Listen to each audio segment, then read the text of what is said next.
Bismillahirrahmanirrahim. Alhamdulillahirabbil alamin. Alhamdulillahilladzi an'ama 'alaina bi ni'matil imani wal islam. Wassalatu wassalamu ala sayyidina wa maulana wa habibina Muhammadin sallallahu alaihi wasallam khairil anam wa ala alihi wa ashabihil kiram. Amma ba'du.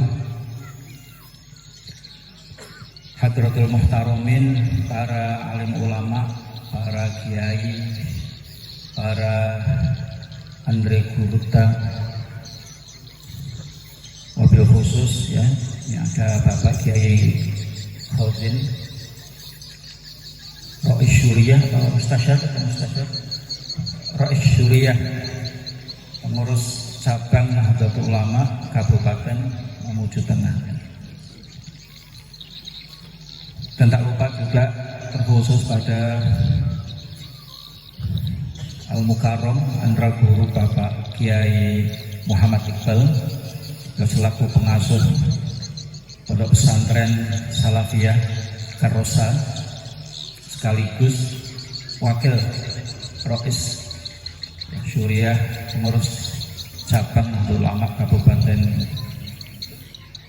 Mamuju Tengah, dan juga para kiai, para ulama yang lain yang mohon maaf tidak bisa kami sebutkan satu persatu, para tokoh-tokoh masyarakat yang hadir yang di dalam majelis yang mulia ini. Ada Bapak Ketua DPRD kita, Bapak Haji Arsyal Arash, ini namanya luar biasa kan, DPRD ya, Arsyal Arash itu ya arasnya aras. Jadi pantas beliau menjadi Ketua DPRD. Dan juga ada Bapak Haji Hasanuddin, ada Bapak Haji Fatahuddin, semua anggota DPRD yang lain, para Bapak Camat yang Karosa yang saya hormati juga, Bapak dari pejabat-pejabat yang lain dari Kemenak hadir juga, Bunda Agama, para tokoh-tokoh masyarakat yang lain, juga bapak-bapak kiai, para ibu-ibu pengurus dan anggota warga jamaah Majelis Ta'lim, para orang tua atau wali-wali santri, para hadirin wal hadirat ya, semuanya, adik-adik, ibu-ibu, saudara-saudara sekalian, para panitia, teman-teman dari Banser ya yang menjaga keamanan kita semua, rahimakumullah, yang mudah-mudahan selalu dilindungi oleh Allah Subhanahu wa taala, mendapatkan keselamatan darinya, dan juga selalu berbahagia ya. Bahagia semua ya, ibu-ibu, bapak-bapak. Alhamdulillah, ini penting karena tujuan bangsa kita ini yang terpenting menjadi Indonesia yang berbahagia. Jadi kalau ibu-ibu bapak sekalian mengatakan berbahagia sudah tercapai Pak. Alhamdulillah, ini kita harapan ya, kita syukuri. Nah, pertama-tama saya ingin mohon maaf ya kalau ada yang tertipu, itu foto yang dipajang pinggir jalan, mungkin wajah saya seperti muda ya ibu-ibu bapak-bapak. Mas Kirno ini mencari foto yang unik gitu ya. Sekarang ini seniman gitu, jadi nyari foto-foto yang mungkin agak seni gitu. Jadi ternyata orangnya hanya seperti ini. Tapi saya senang sekali bisa silaturahim pada pagi hari ini, pada siang hari ini, pada ibu-ibu semua, bapak-bapak, abil khusus ya, keluarga besar, pesantren ya. Ini mengingatkan saya dulu, saya aslinya dari Pekalongan Pak, ibu-ibu ya, dari Pekalongan, Jawa Tengah ya, kota Pekalongan, Jawa Tengah. Sebelum nanti hijrah ke Yogyakarta tahun 87 hijrah, tapi saya kelahiran dan sekolah dulu di desa saya Kauman itu di Madrasah Salafiyah. Jadi sejak mulai TK SD, SMP sampai aliyah itu saya di Yayasan Salafiyah. Dulu yang mendirikan para ulama di kota Pekalongan ya Bapak Kiai Haji Al-Malfurlah ya, Bapak Kiai Haji Mudakir. Kemudian waktu saya sekolah sudah diasuh oleh Bapak Kiai Haji Wufrun Akhir. Ini beliau ulama-ulama dari dulu alumni pesantren Lasem di Jawa Tengah bagian utara ya.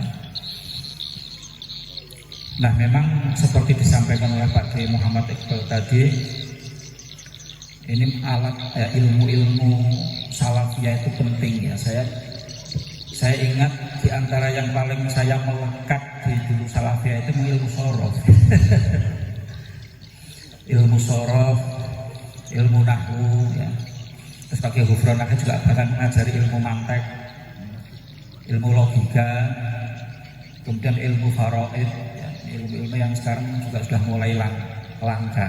Jadi ini barokahnya besar sekali ya, ilmu-ilmu dasar atau disebut tadi apa umul ulum ya, ibunya ilmu-ilmu, atau itu yang menjadi ilmu-ilmu induk, ilmu-ilmu kunci ya, yang menjadi kunci untuk kita membuka khazanah ilmu pengetahuan yang lainnya. Kemudian syukur saya juga bisa hadir silaturahmi di hadir majelis maulid ya, majelis maulid Nabi Muhammad Sallallahu Alaihi Wasallam ya.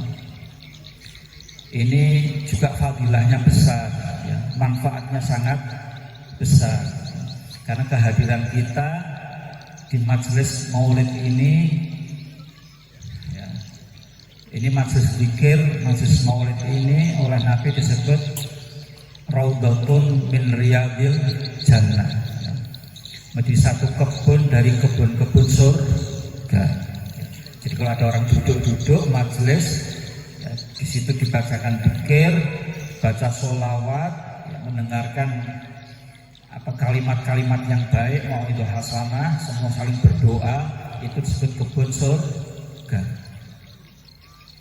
Sebaliknya kalau ada orang duduk-duduk minum makan kok kemudian ngobrol ngerumpi, cek and recheck, gosip menggosip dan lain-lain, apabila sambil main kartu gitu, nah itu Raudhatun min Riyadil napa? Salah satu kebun dari kebun binatang.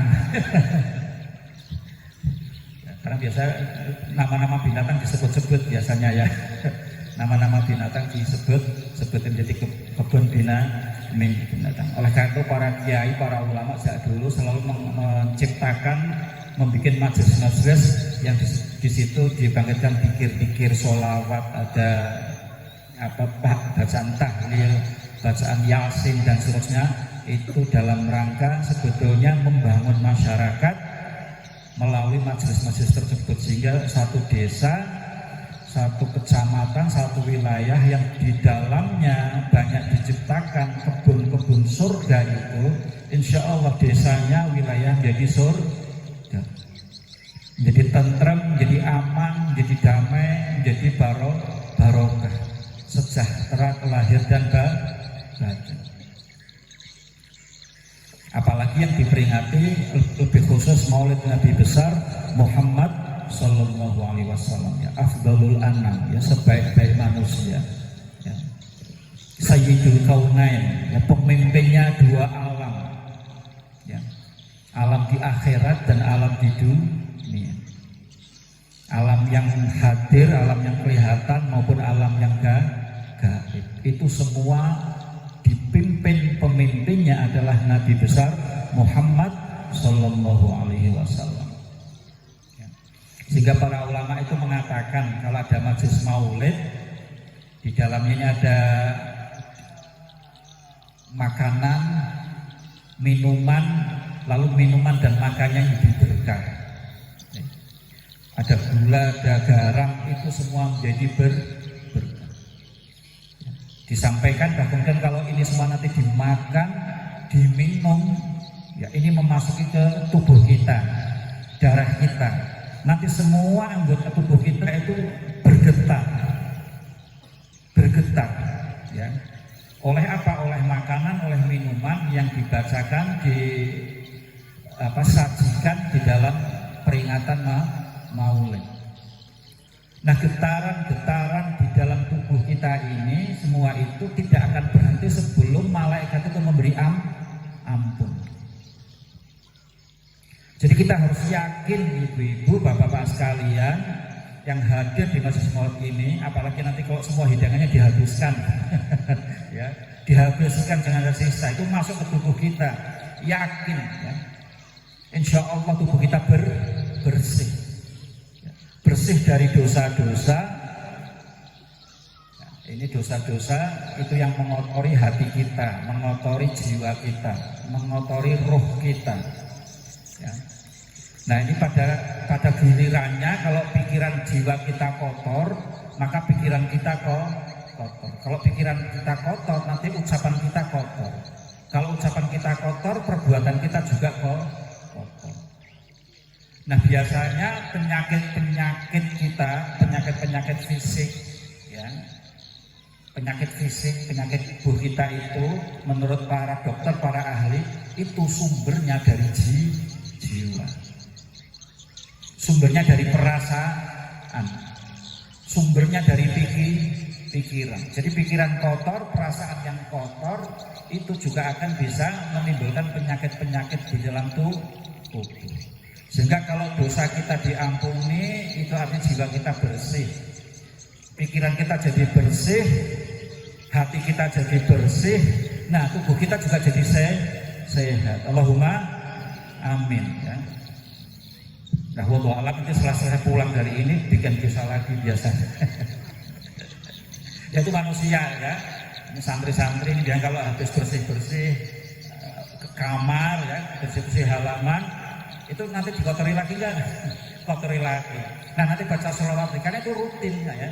Jadi majelis-majelis zikir itu mesti rutin. Karena apa? Ya, dosa kita itu ya rutin juga. Sudah dibersihkan, ya nanti bikin dosa lagi. Ya, seperti kita sampah kita bersih, nanti kita bikin sampah lagi. Ya nggak apa-apa, kodrat manusia memang begitu.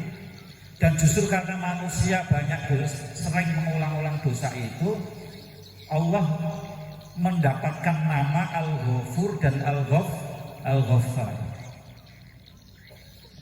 Kalau hanya manusia itu dosanya satu terus hilang, itu Allah Ghafir, Allah Maha mengampuni. Tapi Allah juga disebut Al-Ghafur. Al-Ghafur itu artinya Allah yang beri ampunan. Memberi ampunan apa? Memberi ampunan dosa-dosa manusia yang beragam macam-macam.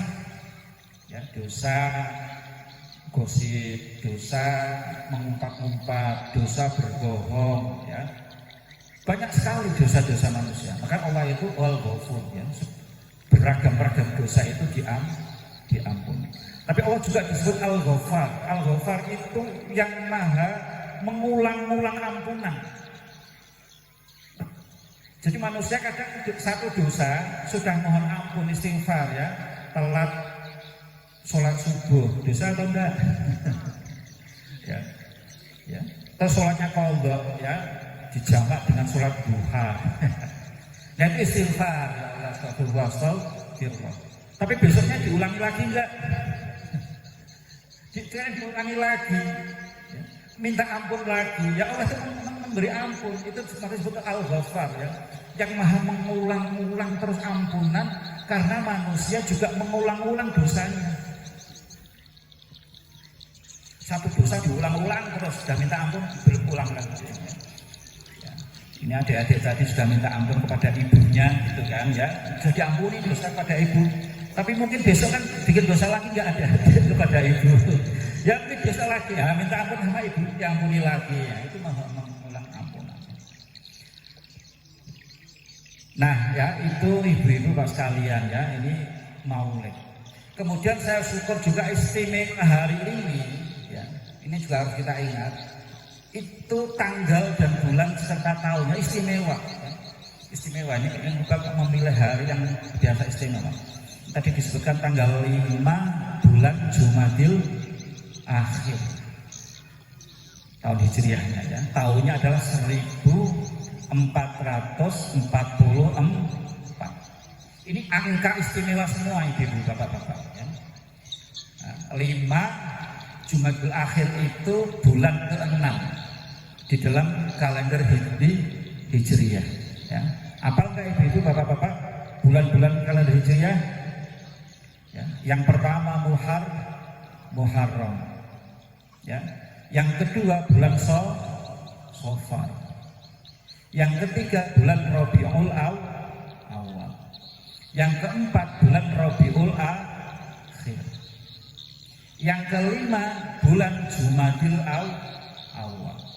Dan yang keenam adalah bulan Jumadil Akhir. Ini bulan sekarang. Ini bulan sudah masuki bulan Jumadil Akhir ya. Ada yang mengatakan hari ini tanggal 4 ya.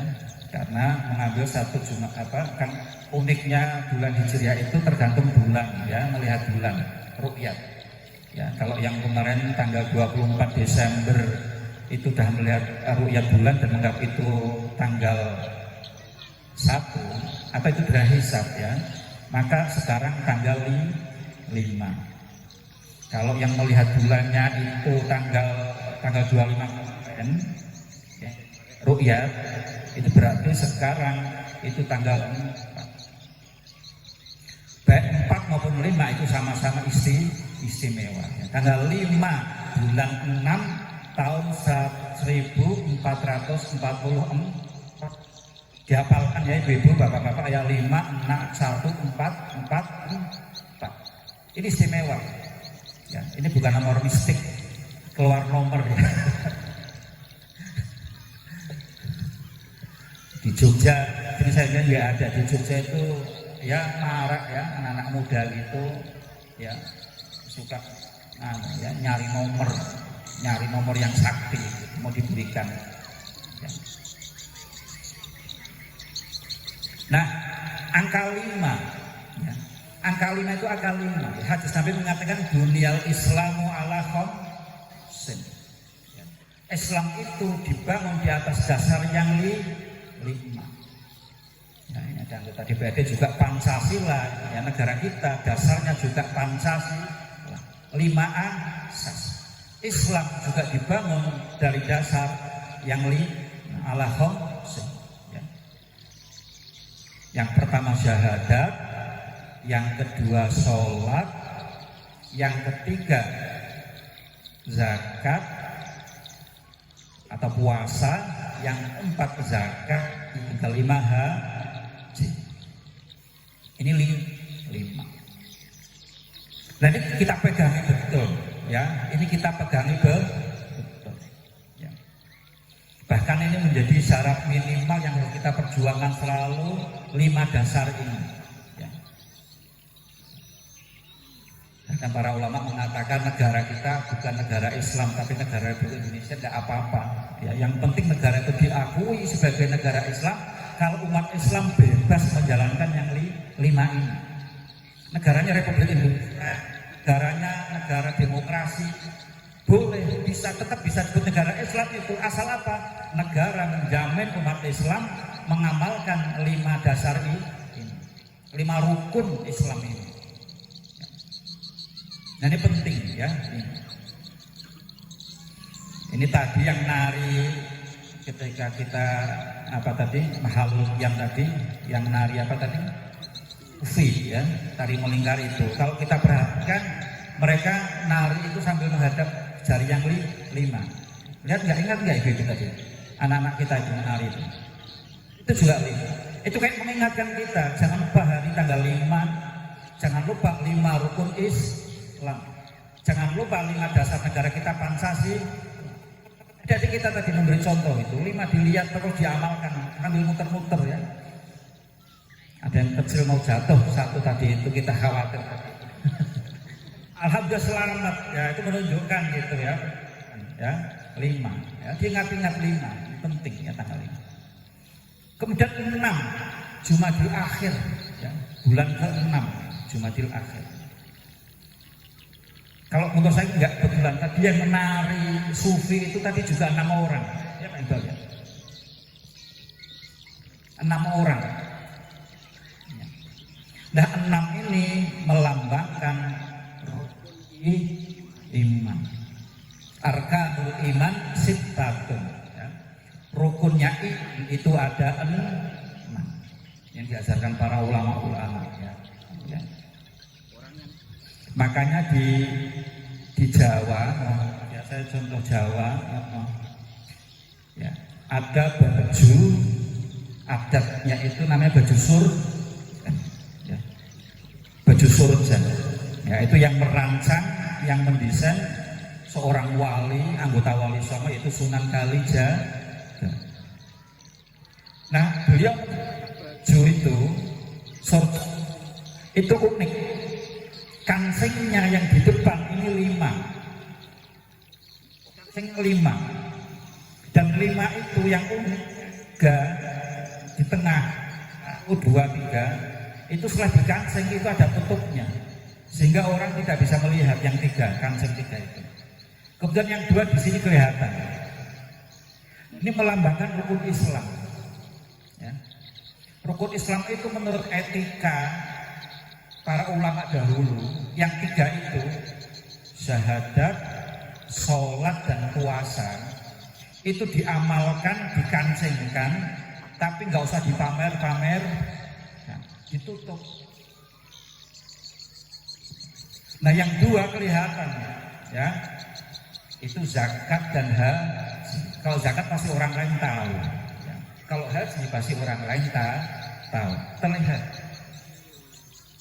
Itu kancingnya 5 pasti kalau kita ada Jawa itu surjan. Nah lehernya di sini itu begini, itu kancingnya 6. Jumlah kancingnya pasti 6 yang benar, yang ngerti pakemnya itu pasti kancingnya 6. Itu melambangkan rukun iman. Karena kepala ini mulia, dia harus ditegakkan kemuliaan itu dilandasi dasar dengan rukun iman. Sagaknya, tiangnya adalah rukun iman yang 6. Jadi 5, 6 itu penting ya kalau di Jawa kemudian dimasukkan ke dalam adat, pakaian adat ya, surjan itu. Makanya namanya surjan itu dari bahasa Arab, itu dari sirojan, artinya lampu yang menerangi ya, supaya tubuh kita ini ya, perjalanan kita ini lurus, jalan kita harus diterangi dengan rukun iman dan rukun Islam. Itu diingatkan terus kalau pakai baju itu mestinya ingat, yang tahu, tapi banyak yang nggak tahu dan banyak yang nggak ingat ya. Malah ada ulama-ulama yang kata ustadz baru itu tidak tahu. Ya, dulu ulama-ulama dulu itu meletakkan dasar-dasar Islam sudah menjadi budaya ya. Islam dasar dimasukkan ke dalam budaya, melekat dalam kehidupan sehari. Nah banyak ustadz yang tidak tahu, bahkan di bid'ah, oh itu bid'ah. Bahkan ada yang menganggap kalau orang pakai pakaian adat itu musyrik ya, ada. Itu aneh. Itu artinya orang nggak tahu diri, tidak tahu jati diri bangsanya sendiri. Ya. Justru itu pakaian yang paling layak disebut takwa. Ya, yang paling benar ya, namanya aja di bahasa Arab surjan, sirojan. Yang menciptakan wali, ulama, digunakan sebagai sarana dakwah untuk mengajarkan iman dan Islam. Dan jelas pakaiannya itu. Nah kok bid'ah? Ya betul bid'ah karena Nabi tidak memakai. Ya. Tapi bid'ah itu ada bid'ah yang hasanah, bid'ah yang baik, dan ada bid'ah yang dolalah, yang sesat. Nah bid'ah yang Nabi tidak menjalankan, tapi itu baik, bisa mengingatkan, bisa mengajarkan ajaran Nabi, itu menjadi bid'ah yang sunnah. Ya. Malah kadang terbalik baju koko ya, yang disebut baju muslim ya. Orang baju muslim itu baju apa? Koko. Padahal koko itu baju Cina. Kalau nonton film ya Shaolin Kung Koko ya, Jet Li ya, Jackie Chan gitu, lihat itu bajunya baju koko ya. Banyak teman-teman Tionghoa di Jogja itu protes, Pak Jadul itu baju kami kok disebut baju Muslim ya. Baju takwa, itu baju mi ya. Kokoh itu kakak ya, bahasa Mandarin Cina itu kokoh itu kakak ya.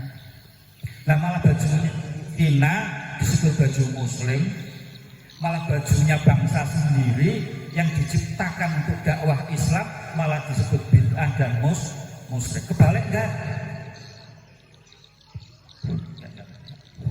Sama aja. Ya. Ini memang zaman kebalik-balik. Nah oleh karena itu melalui majelis ini ya kita diingatkan lagi ya, melalui Pak Kiai Iqbal ini memilih tanggal 5 bulan 6. Kita diingatkan lagi 5 dan 6. Rukun Islam dan rukun iman melalui sudah dipatenkan juga pakemnya dalam baju-baju adat ya. Harus diteliti ini ya, pakaian-pakaian adat Mandar, adat Bugis itu para leluhur kita dulu mesti ada meletakkan ajaran-ajaran di situ. Nilai-nilai baik mendidik masyarakat untuk menjadi berakhlakul karimah itu mesti ada dan itu harus dipelajari ya. Ini teman-teman les buminya, ada pembina les buminya ya teman-teman ya. Itu diingatkan lagi, digali supaya apa? Karena itu dasar-dasar Islam yang kuat, Islam yang tidak menyatu di dalam budaya, Islam yang tidak menyatu di dalam adat, Islam yang tidak berakar di dalam sejarah bangsanya sendiri, itu akan hilang.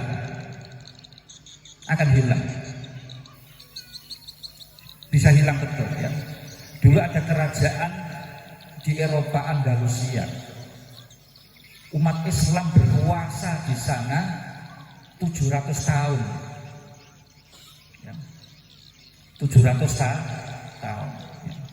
Walaupun kemarin Spanyol, Andalusia itu Spanyol, ya. Andalusia itu Spanyol. Kemarin dalam Piala Dunia, ya, Spanyol dikalahkan oleh Maroko. Sama, dulu itu para pasukan Islam dari Maroko itu menaklukkan kerajaan Spanyol, ya, Andalusia. Ya. Dan Islam berkuasa dinasti Umayyah di sana sampai 600-700 tahun. Singkat atau lama itu? Lama sekali. Tapi dilalah ya. Tidak ada wali yang dimakamkan di Andalusia. Nggak ada makam ulama, makam wali yang dimakamkan di Andalusia. Nah karena nggak ada makam wali, nggak ada tradisi ziarah di sana. Nah biasanya para wali-wali itu menciptakan adat, menciptakan tradisi. Nah sehingga apa? Sehingga sekarang ini hilang. Ketika kerajaannya, ya, kerajaan Islamnya dikalahkan oleh kerajaan Spanyol, kerajaan Portugis, Islamnya hilang. Sekarang Spanyol jadi negara apa? Katolik. Ya. Demikian juga Manila ya kita ya. Manila itu dulu kerajaan Islam. Ya, Filipina, Manila itu dulu kerajaan Islam. Yang mendirikan dulu pangeran dari Bugis, namanya Fi Amanillah. Ya. Tapi karena kemudian ya, adat budaya Islamnya tidak mengakar di tengah-tengah masyarakat, sehingga ketika kerajaannya kalah, itu Islamnya hilang. Nah dulu di Nusantara, di Sulawesi, di Kalimantan, di Sumatera, di Jawa, itu para ulama dakwahnya tidak hanya dengan dakwah bil lisan, tetapi juga dakwahnya bil hal, ya, dengan keadaan, dengan kondisi, yaitu apa? Menciptakan adat budaya, pesantren-pesantren, ya. Pesantren-pesantren itu menjadi sumber budaya Islam, lalu dilindungi di atasnya kerajaan.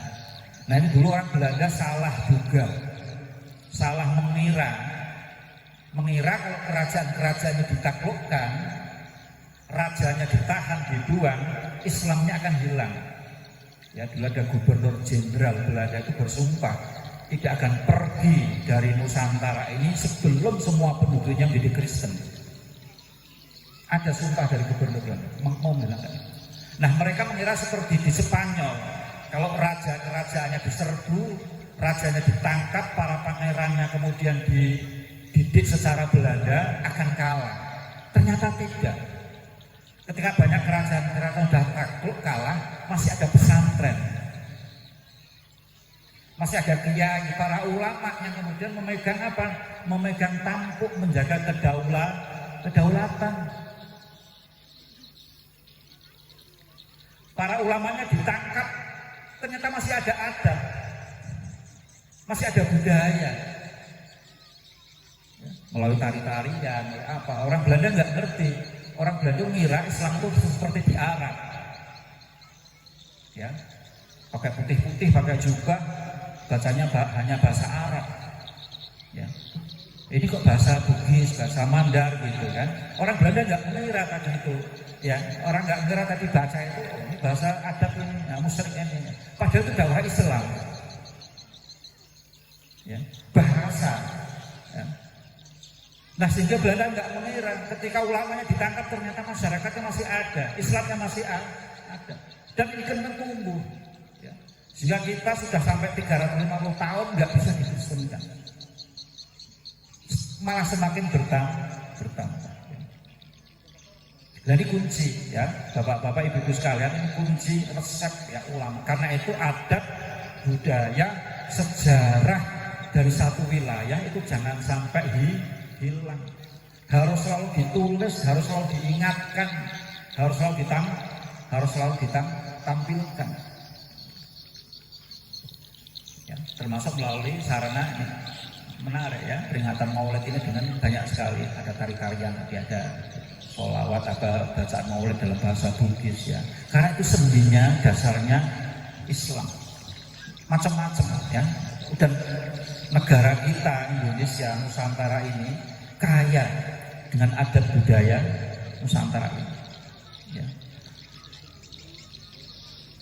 Indonesia ini oleh UNESCO disebut super power budaya, negara super power kebudayaan.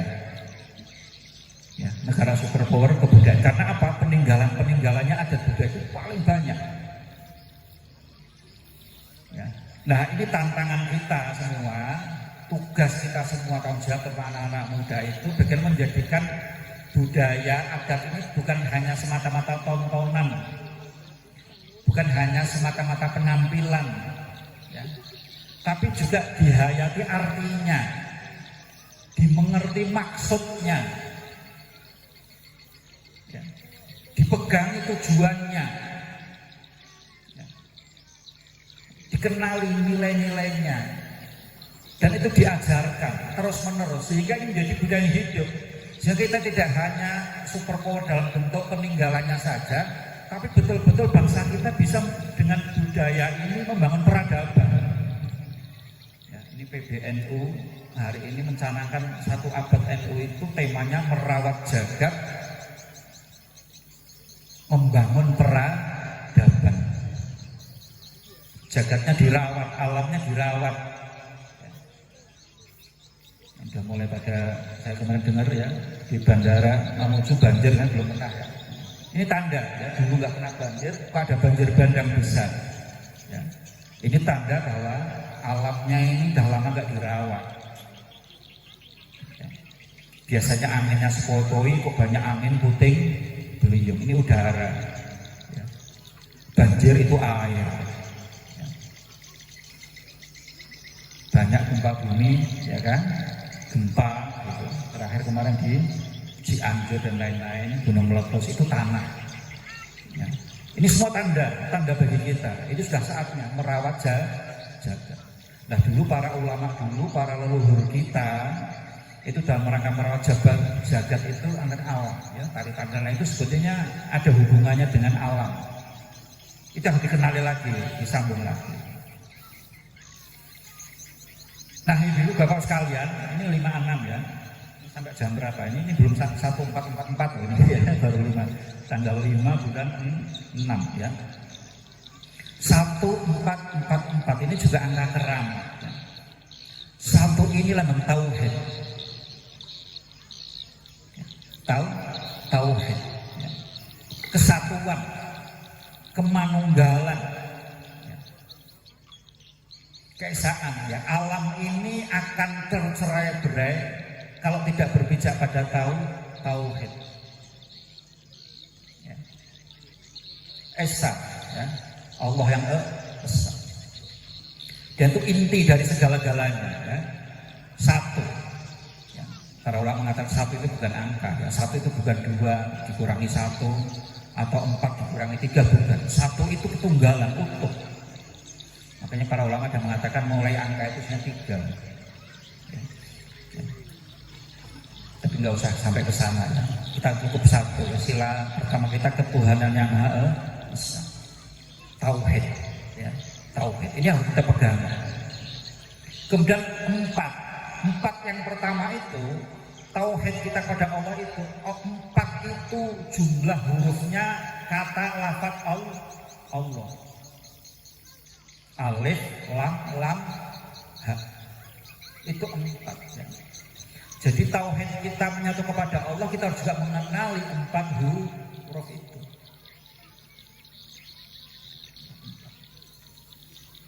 Nah, kita ingin mengenali ajaran Allah dari 4 huruf itu melalui para ulama mazhab 4. Nah, ini 4. Ya. Mazhab Maliki, Imam Maliki, mazhab Imam Hanafi, mazhab Imam Syafi'i, dan mazhab Imam Hambali. Ini para ulama kita dulu, para wali-wali. Di Bugis waktu ada makam Syekh Jamaluddin Al-Adbar. Pernah ziarah sana ya gitu, Bapak-bapak? Itu beliau itu kakeknya Wali Songo. Kalau di Jawa ada Wali 9 yang melaksanakan. Itu beliau hidup sekitar abad 13. Nah, para wali-wali Songo dulu itu juga mengajarkan mazhab 4. Makanya di Kalimantan, ya di Dayak itu ada syair, ya ada syair yang dinisbatkan kepada Datuk Sanggul, namanya Datuk Sanggul itu juga wali, ya, tapi nggak ada yang tahu misterius kapan dan teman lama. Tapi ada syair yang serba empat, ya, serba 4. Jadi Allah hurufnya ada 4. Jalan kita untuk memahami ajaran-ajaran Allah ini juga melalui 4 mazhab. Jadi kalau 4 mazhab ini dipegang itu enak, ya. Ya nanti cabang-cabangnya berapa banyak, ya. Kalau kita pernah haji, ternyata semua, ya. Kalau dalam kita praktek kita milih salah satu, tapi nanti di haji itu ternyata semua mazhab ini saling melengkapi, ya, saling melengkapi. Ya, 4 mazhab. Nah, 4 berikutnya, 4 yang kedua, itu 4 malaikat. Jadi kalau kita mengamalkan, ya, memegangi lafaz Allah, ya, dulu para ulama mengajarkan melalui ulama thariqah, melalui zikir Allah, ya, itu mengulang-ulang 4 huruf Allah. Lalu mengamalkan syariat melalui jalan mazhab 4, ya. Nah, itu nanti akan mendapatkan bimbingan dari 4 malaikat, malaikat Jibril, malaikat Mikail, malaikat Israfil, dan malaikat Israel. Malaikat Jibril akan membimbing kita menjadi bijaksana. Kalimat-kalimat yang keluar, kalimat-kalimat yang baik, kalimat-kalimat yang sopan, kalimat-kalimat yang penuh petunjuk. Malaikat Mikail itu akan yang memberi rezeki kita, yang membagi rezeki, akan menaungi kita. Lalu malaikat Israfil, ya, ini yang meniup trompet, ya, meniup sangkakala, ya, yang akan membangkitkan kita, yang akan menggerakkan kita. yang akan memberi kode kita kapan memulai dan kapan mengakhiri, ya, dan segala sesuatu. Dan yang keempat, malaikat Israel, malaikat yang mencabutnya nyawa. Ya. Jadi kita jalannya penuh petunjuk, rezekinya banyak, kita timing punya tepat waktu, dan ketika akhir kita husnul khotimah. Ya. Ini 4 lagi. Ya. Nah, kalau dampak kedua kita dibimbing oleh, ya, lafaz Allah, 4 mazhab didamping 4 malaikat itu, lalu nah kita mendidik 4 hawa nafsu kita, ya, 4 hawa nafsu kita, ya. Kita itu di dalam diri kita hidup itu bisa bergerak, bisa ubah, bisa melakukan itu karena digerakkan oleh 4 hawa nafsu, 4 nafsu, ya. Nafsul ammaroh, nafsul lawamah, nafsu sufiyah, sama nafsu mutmain. Ya. Ini detailnya nanti ngaji, ya, ngaji sama Pak Kiai ini, ya. Ada 4 nafsu, atau dilambangkan 4 warna, ya. Warna merah, warna hitam, warna kuning, dan warna putih. Ini lambang tubuh kita, gerakan kita, menggerakkan kita. Ya. Dan ini dididik, harus diarahkan, ya, harus diarahkan. Ya. Makanya gerakan-gerakan tari adat, ya, adat-adat kita itu kaya akan warna-warni. Ya. Itu sebetulnya lambang. Dan ini nggak bisa dihilangkan. Ya. Selama kita hidup, ya mesti punya nafsu, nggak bisa dihilangkan. Ya. Nafsu amarah itu mengajak sering kepada permusuhan, ya. Permusuhan, agresif, ya, agresif. Ya. Ingin memiliki, ingin merebut, dan seterusnya. Itu amarah. Nafsu lawamah dan warna merah. Nafsu lawamah itu hitam, ya. Hitam itu karakternya kadang bisa bermalas-malasan, ya. Lalu iri, dengki, gitu, ya, hasut, dan seterusnya itu. Yang negatif, ya. Nafsu sufiyah itu kuning, ya. Itu lambang keinginan kita, ingin kaya, ingin semua kebutuhannya dipenuhi, dan seterusnya itu. Yang nafsul mutmainah yang tenang, ya. Bisa menyeimbangkan itu semua, ya, bisa menyeimbangkan itu semua. Nah, yang putih ini yang sampai nafsu mutmainah ini akan mengarahkan kita. Nah, ini kalau kita berpegangan pada 4 lafaz Allah, ya, tauhid menunggalkan Allah 4, mengamalkan syariat agama untuk 4 mazhab, dibimbing 4 malaikat, insya Allah 4 nafsu kita ini juga akan terdidik. Nafsu ini ibaratnya kuda, ya, ibaratnya kuda. Nah, diri kita itu kusirnya, ya. Tubuh kita ini seperti kendaraan, ya, dokar atau kereta.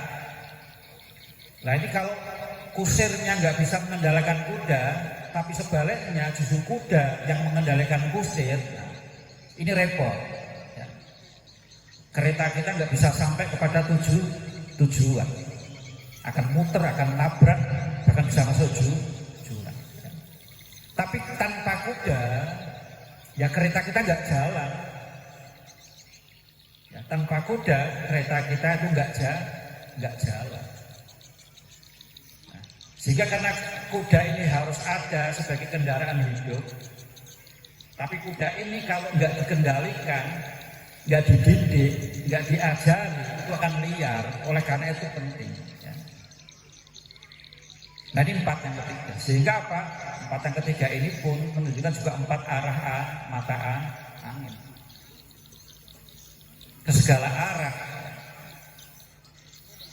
Di dalam 4 yang menggambarkan nafsu kita juga ada 4 unsur alam.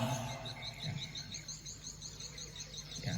Ada api, ada tanah, ada air, dan ada udara.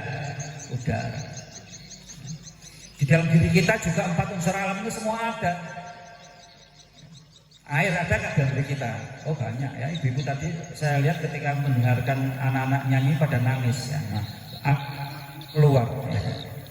Nah itu berarti dalam kita itu ada air ya, ada air. Otak kita 80% air. Ya, tubuh kita itu air. Kita keluar keringat semua ada air ya. Tanah ya itu membentuk tulang-tulang kita ya, bagian kita. Ya. Udara ya, nafas kita ya. Api ya itu ada di dalam udara kita ya, jantung kita memompa menghidupkan api ya. Itu 4 unsur alam juga ada di dalam diri kita ya. Dan ini yang membuat kita hidup bergerak, dan itu kemudian itu yang disebut nafsu kita ya. Jadi kalau itu diolah dengan benar itu akan menjadi diri kita ya. Jalan kita untuk mencapai jati diri kita harus bisa mengendalikan 4 hawa nafsu kita. Sehingga kita akan menyatu harmonis dengan 4 unsur alam. Nah, sehingga kepada semua arah kita insya Allah akan selamat, ke barat selamat, ke timur selamat, ke utara selamat, dan ke selatan itu selamat ya. Jelas ya ini Bapak ya, penting ya diingat-ingat ini ya. Kita hari ini bertemu silaturahim pada tanggal 5 Jumadil Akhir tahun 1444.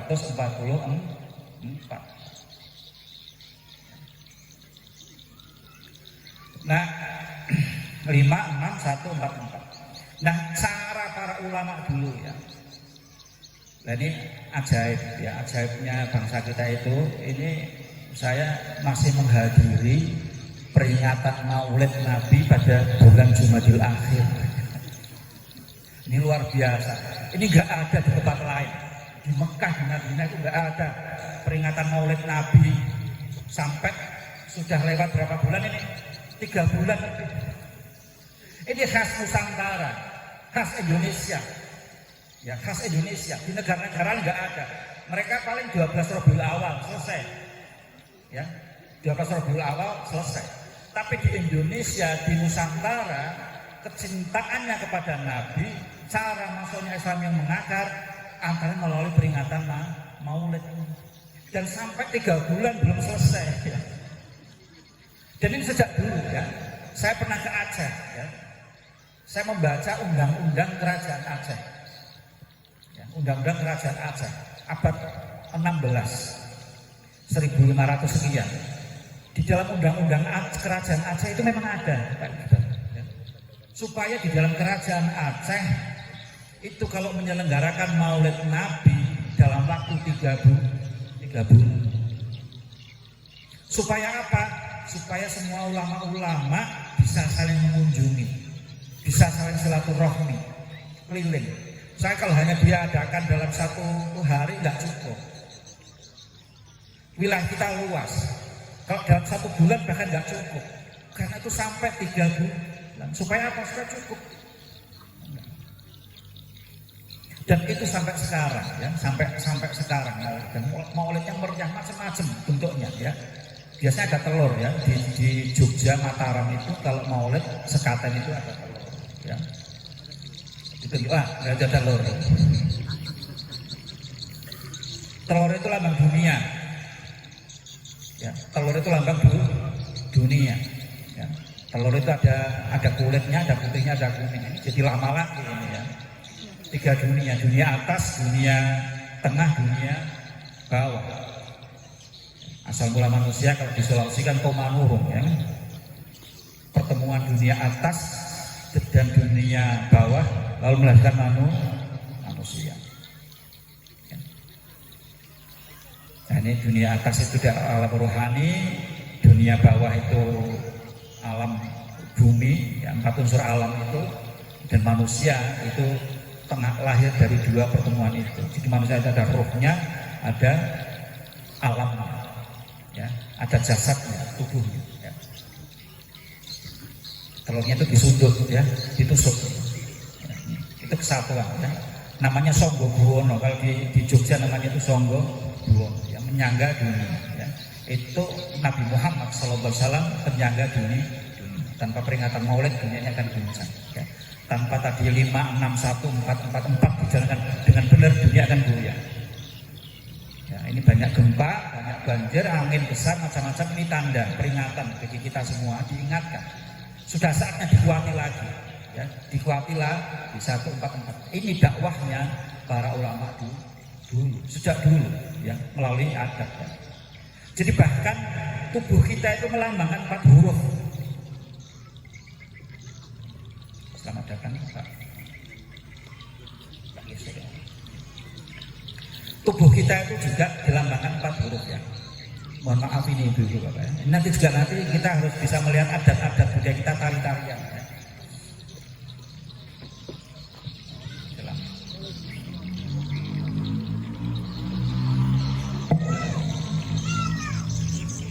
Kepala kita itu, bulat enggak?